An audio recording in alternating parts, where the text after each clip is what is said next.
Let me know when you're ready. Okay. All right. So this is the integumentary system, aka the skin and all of its accessory organs. There are 3 regions to the integumentary system. So the most superficial region is going to be the epidermis. The epidermis, other than the basal layer, which is called the stratum basale, is all avascular, non-mitotically active, and mostly dead cells. Going superficial to deep, we've got, so if you remember the mnemonic device, come, let's get somewhere. The upper layer is called the stratum corneum. We then have, if you're in thick skin, which is the soles and palms, stratum lucidum, stratum spinosum, granulosum, and stratum basale. Only the stratum basale is alive and mitotically active. It's constantly pushing up, right? So as you get up, you get melanin, you get keratin, right? And by the time it gets here, it's dead and it's waterproof and sloughing off. In your fingers and your toes, you have the dermal papillae, or otherwise known as the dermal ridges. Again, each of us has a unique dermal ridge pattern. That's what gives us our fingerprints, which helps with grip. Directly underneath that, we've got capillaries.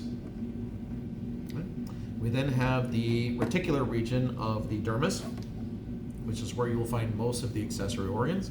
So we got a hair root, follicle, and shaft.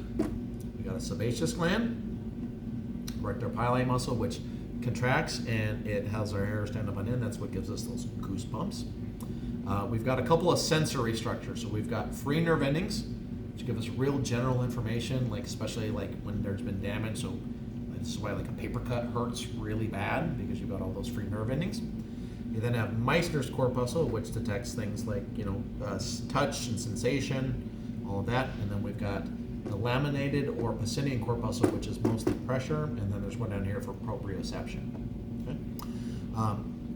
In the matrix of our dermis, we've got 2 connective tissues that are in there in a great abundance.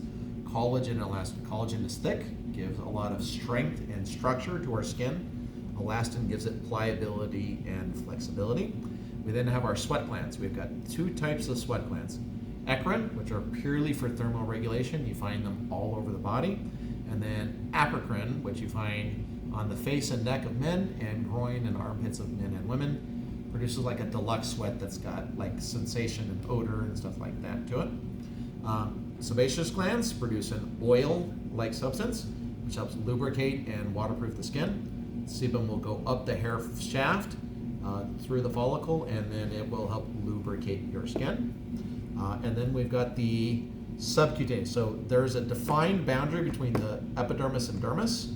That's the stratum basale. There is an ill-defined border between the dermis and the hypodermis. You kind of just gradually shift it to the hypodermic region. In the hypodermic region, you're going to find adipose tissue, blood vessels, and then at the very bottom, you're going to find what we call dense regular connective tissue. That's that fascia that helps connect the skin to the underlying muscular tissue underneath. And that's it.